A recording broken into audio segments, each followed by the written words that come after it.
Marshall. Donc c'est le cinquième élément. La doctrine Truman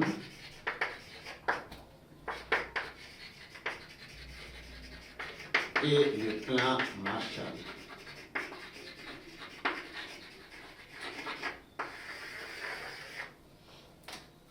La doctrine Truman et le plan Marshall.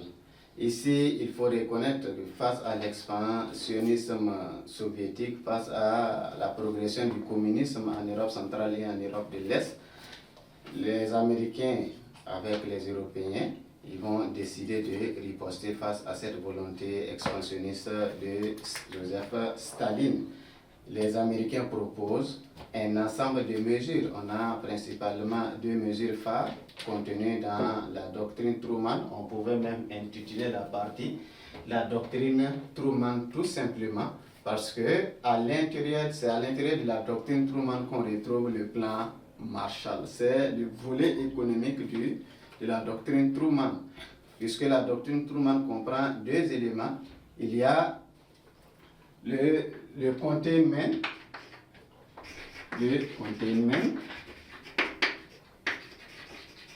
ou l'endiguement.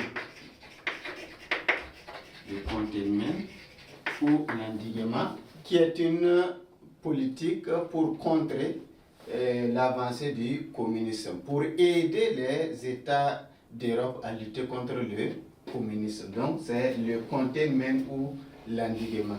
L'autre mesure, c'est économique, c'est le plan Marshall. Le plan Marshall, qui est une politique économique pour pouvoir aider l'Europe à se reconstruire après la Seconde Guerre mondiale. Donc les deux mesures fortes issues de la doctrine Truman, c'est le containment pour contrer l'avancée du communisme en Europe, pour aider les peuples d'Europe à lutter contre le communisme. Et l'autre volet, c'est aider l'Europe à se reconstruire après la guerre à travers un plan de financement d'environ 13 milliards de dollars qui, au terme, doit atteindre jusqu'à plus de 180 milliards de dollars. Et cela a été confié par George Marshall. Et lui, il a proposé ce qu'on appelle le plan Marshall. Et le plan Marshall a été proposé à tous les États d'Europe, même y compris l'URSS. Donc tous les États d'Europe qui désiraient pouvaient bénéficier du plan Marshall. Et le plan Marshall casse des objectifs. Il y a des objectifs politiques cachés derrière, il y a des objectifs économiques, ainsi de suite, puisque l'utilisation des fonds issus du plan Marshall est inspectée par les Américains. Si vous prenez pour la reconstruction, vous devez payer du matériel américain, vous devrez dépenser presque tout chez les Américains. Donc c'est comme si l'argent repartait encore dans les caisses des États-Unis. Mais l'URSS a rejeté l'aide du plan Marshall et a encouragé tous les États qui collaborent avec elle à rejeter à leur tour le plan Marshall.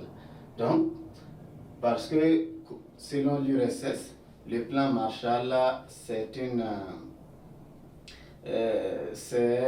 en quelque sorte un facteur, un levier, un élément de l'impérialisme américain pour pouvoir permettre aux États-Unis d'imposer leurs dictats, d'imposer leur domination à tous les pays du monde. Donc accepter le plan Marshall, c'est accepter être sous le parapluie américain. C'est renoncer au communisme, puisque vous ne pouvez pas accepter le plan Marshall et être toujours communiste. Il y a des conditions, vous acceptez le plan Marshall et vous renoncez au communisme et vous contribuez même à combattre le communisme partout où il se trouve. Donc l'URSS rejette le plan Marshall, entraîne ses satellites, c'est-à-dire les États qui sont avec elle, à rejeter à leur tour également le plan Marshall. Et en rejetant le plan Marshall, il faut proposer une autre alternative pour permettre à ceux-là qui ont suivi le mouvement de pouvoir se retrouver dans une entité. Et l'URSS a proposé la doctrine Ivanov.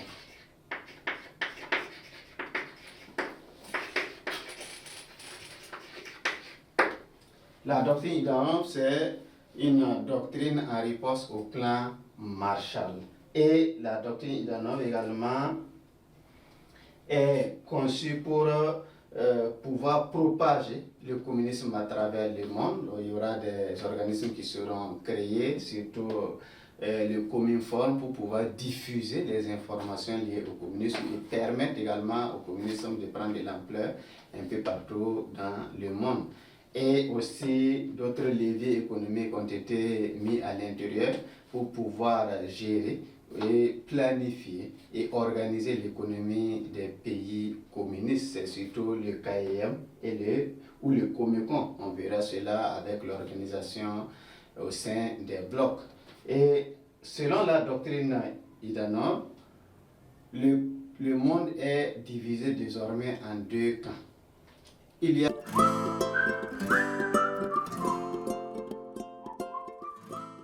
le camp impérialiste et antidémocratique dirigé par les États-Unis et le camp anti-impérialiste et démocratique géré par par l'URSS. Donc, le monde est désormais divisé en deux camps.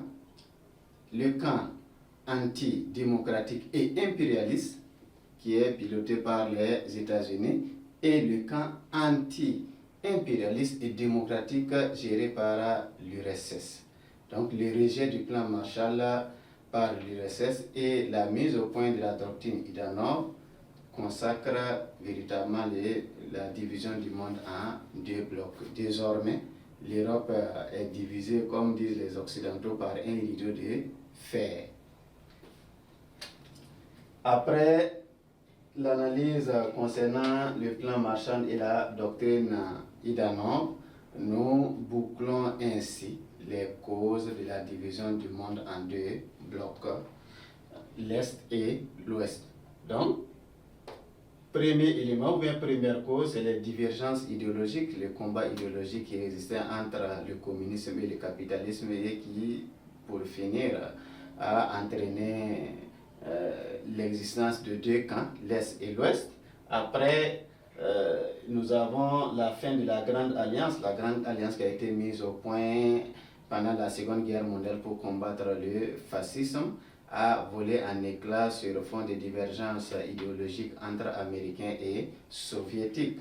Et chacun accuse l'autre d'ingérence, accuse l'autre de son manque de volonté de respecter les accords signés lors des grandes rencontres comme Yalta et Potsdam. Après la fin de la Grande Alliance, il y a eu les difficultés ou les problèmes liés à la gestion de l'État allemand après la Seconde Guerre mondiale. Un État qui a été démembré, qui a été partagé en 4 zones d'occupation, dirigé une zone pour les Américains, une zone pour les Soviétiques, une zone pour les Français, une zone pour les Britanniques, ainsi de suite. Et sa gestion a causé des soucis entre les deux géants, les deux camps, les États-Unis et l'URSS. Chacun accuse l'autre de vouloir mettre sur pied des stratégies pour pouvoir les déstabiliser. Pour le camp occidental dirigé par les États-Unis, en remettant sur pied un État allemand fort, ça permet de contrer l'avancée du communisme. Et Staline voit en la réaction ou bien en l'action des Occidentaux une volonté de vouloir bousculer l'URSS encore, parce qu'en mettant en place un État allemand fort, ça va encore contribuer à déstabiliser l'URSS, parce qu'ils connaissent que l'Allemagne, c'est un État qui s'est toujours opposé au communisme, donc c'est un ennemi juré en quelque sorte. Le quatrième élément, ou la quatrième cause de la division du monde en deux blocs, c'est l'expansionnisme soviétique en Europe centrale et en Europe de l'Est. Et cela s'est matérialisé par l'imposition des régimes communistes par Staline en Europe centrale et en Europe de l'Est, surtout des pays comme Roumanie, la Tchécoslovaquie, la Pologne, la Hongrie, ainsi de suite. Et pour lui, en mettant en place ces régimes communistes-là, il se protège contre les Occidentaux. Donc éventuellement, s'il y a une attaque qui vient des Occidentaux, ces États-là pourront constituer un blocage pour pouvoir protéger les frontières soviétiques.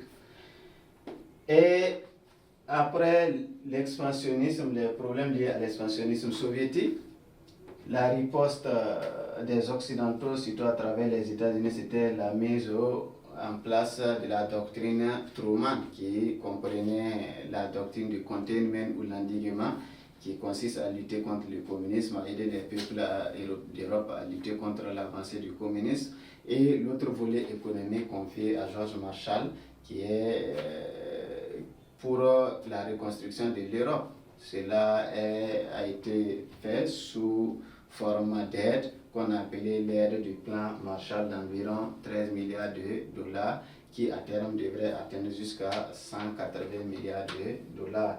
Et cette aide a été acceptée par environ 16 pays qui ont accepté l'aide du plan Marshall et avec toutes ces conditions, puisque vous acceptez l'aide du plan Marshall, vous acceptez renoncer au communisme, vous combattez le communisme et vous faites la promotion du capitalisme, surtout du capitalisme de type américain. L'URSS, évidemment, pour ne pas renoncer à son communisme, pour pouvoir toujours défendre son idéologie, rejette l'aide du plan Marshall et met en place la doctrine Idanov qui comprend également les mécanismes comme les mécanismes proposés par le plan Marshall. Il y a le Cominform pour coordonner l'action des communistes à travers le monde. Il y a également le CAIM, Conseil d'assistance économique et mutuelle pour pouvoir coordonner l'économie des pays du bloc de l'Est. Donc, dirigé par l'URSS du plan Marshall en compagnie de ses satellites, vont consacrer véritablement maintenant la division du monde en deux blocs. Désormais, le monde est séparé par un rideau de fer, comme disent les Occidentaux. Un cas, les Soviétiques l'ont signifié à travers la doctrine Idanov, que le monde désormais c'est deux camps. Un camp antidémocratique et impérialiste sous la houlette des États-Unis et un camp démocratique et anti-impérialiste sous la direction de l'URSS. Voici ce que nous pouvons dire concernant le premier grand point de cette leçon, les causes de la division du monde en deux blocs.